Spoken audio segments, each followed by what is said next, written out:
आई शादी के माई बहन लोग कैसे गीत गावेली सुनी। हम गा के सुनावत नहीं। पढ़ल होइब दुल्हा पढ़ के सुनैहा हो, पढ़ल होइब दुल्हा पढ़ के सुनैहा हो। हर जोतवा के जामल होइब, हर जोतवा के जामल होइब। ढकेल के समैहा हो, हर जोतवा के जामल होइब।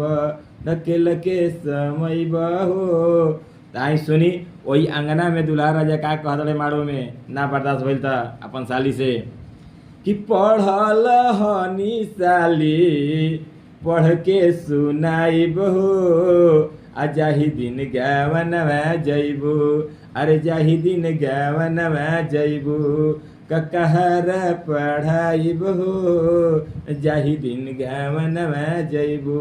ककहर पढ़ाइब हो, जाही दिन गवनवा जइबू। कैसन लागल? अच्छा लागल तो लाइक कमेंट शेयर करी आ हमारा के सपोर्टो करी भैया। Thank you.